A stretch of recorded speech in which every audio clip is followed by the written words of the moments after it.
Good afternoon, Beat 4311. My name is Jose, and this is my math game/activity for the classroom.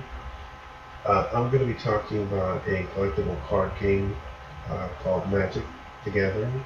It was released in 1993. It was created by Richard Garfield. It has since then been purchased by a major caving company called Wizards of the Coast. They have two uh, online versions of the game, which people play now. It attracts millions of players. Um, but it also has computer-based games, other platforms as well, like PlayStation, that sort of thing, like console-based games. But the original is a card game, and there are numerous card collectible stores or comic book shops that sell these cards and sell them cheaply. You can buy a huge box of them for under $10. Sorry about the storm. So what is the card game? A player collects a collection of cards and then creates a deck of 60 cards that are made up of spells. These spells can be spells that interact with the actual game environment itself, but mainly it's creatures and lands. Um, the lands produce what is called mana, and you can see by this little green symbol here, this Llanowar Elf would cost 1 mana, so you'd have to tap 1 land to cast this.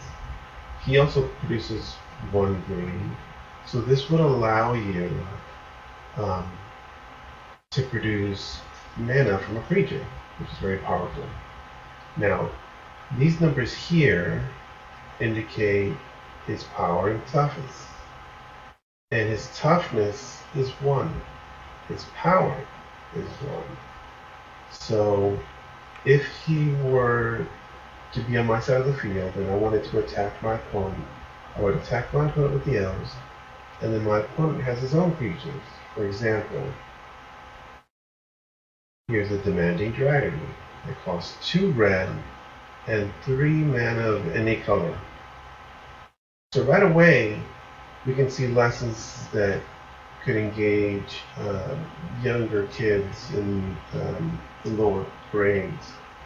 A lesson could be made simply having them cast creature, right? So they'd have to tap 5 lands to pay for this, right? And then you can see his power and toughness is 5 and 5.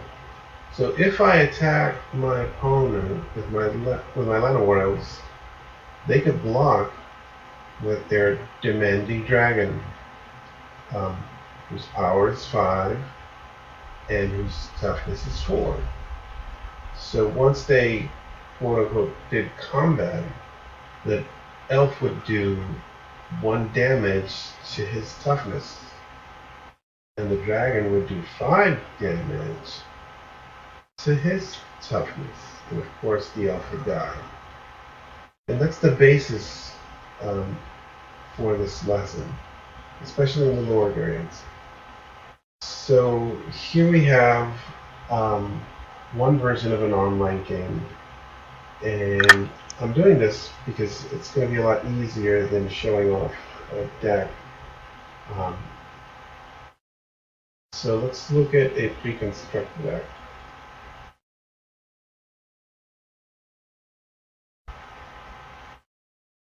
So here's a list of cards that are in my deck. As you can see, there are 60 cards, and there's those Llanowar Elves, and the number of other creatures which are also in my deck.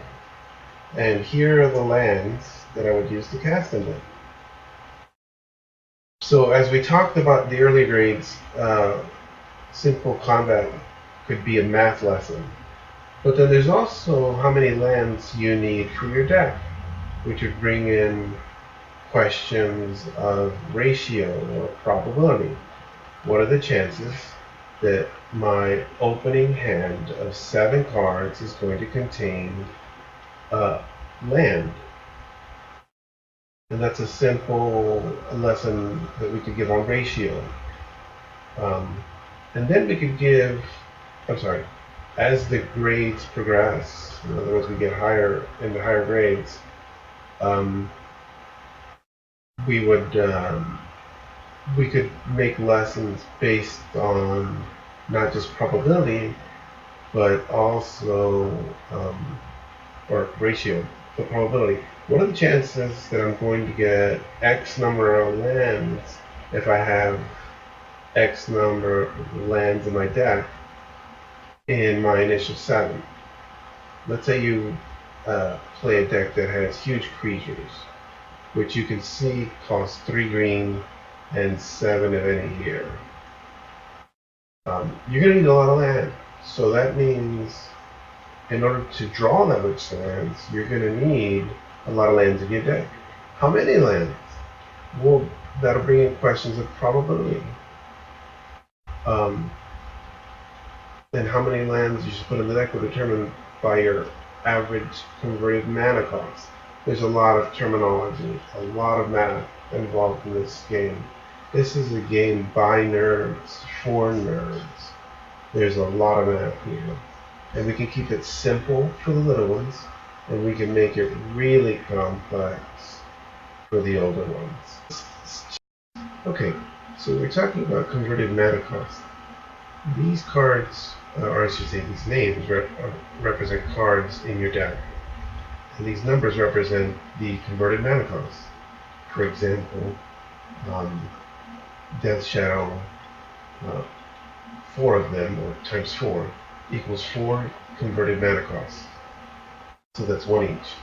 And these are the numbers representative of the different copies of cards in your deck. And it says that the total converted mana cost is 33, right?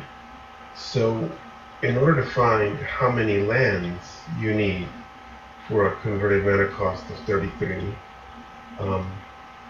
you would consult this chart, which tells you how many lands you'd need.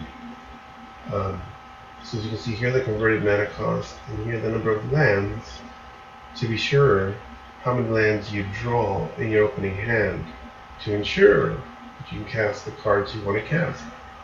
So there are different math techniques that you can use, equations, to find this out. And this is a little bit harder, and you could do this maybe at the junior high school level or even high school level.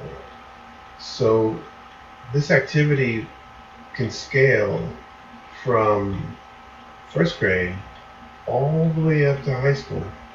Of course, you'd have to get their buy-in, but again, this game is by nerds for nerds, so maybe this could fit into your extension and enrichment.